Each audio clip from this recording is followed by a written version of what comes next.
আজকের পাঠ স্বামী স্ত্রীর পবিত্র অপূর্ব ভালোবাসা। এখন থেকে আমরা শ্রী রামকৃষ্ণকে ঠাকুরও বলবো। ঠাকুর ও মা আজীবন কুমার কুমারীর মতো থাকলেও ঠাকুর মাকে সাক্ষাৎ মা কালী রূপে দেখলেও তাকে পত্নী রূপেও দেখতেন। তারা দুজনকে যা ভালোবাসতেন তার তুলনা নেই। মা বলেছেন, এমন স্বামীর কাছে পড়েছিলাম যে কখনো তুই পর্যন্ত বলেননি। ঠাকুর আমাকে কখনো ফুলটি দিয়েও ঘা দেননি। ঠাকুর তাকে অনেক গয়না গড়িয়ে দিয়েছিলেন। তার সুবিধে অসুবিধের দিকে নজর রাখতেন, শিক্ষার দিকেও। কারণ সংসারী থেকে কিভাবে ভগবান লাভ করতে হয় তাই শেখাতেই তো মা এসেছেন। দক্ষিণেশ্বরে থাকার সময় মা ভোরে কোনোদিন উঠতেন না, পারলে ঠাকুর তুলে দিতেন।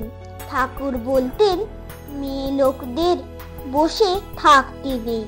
কাজ না থাকলে মাকে পা টেনে দিয়ে শিখে তৈরি করতে বললেন।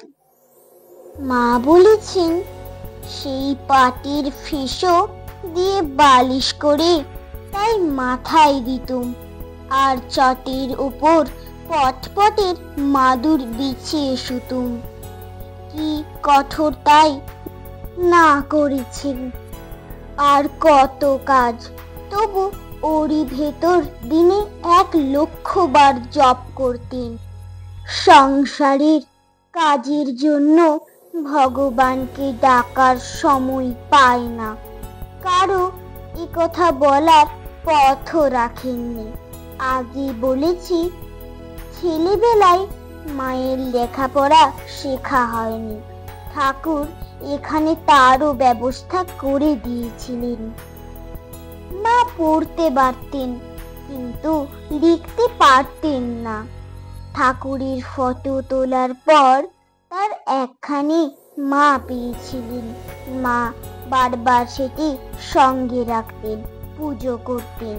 ঠাকুর একদিন নহবতে মায়ের ঘরে ঢুকে নিজে সেই ফটো নিজেই পুজো করেছিলেন। একদিন মার ঘরে নহবতে গিয়ে ঠাকুর পুজিলা ফুল বেল পাতা দিয়ে, নিজেরই ফটোটি নিজে। ওই ফটোখানি নিত্য পূজা করিতেন মা ঠাকুরানী।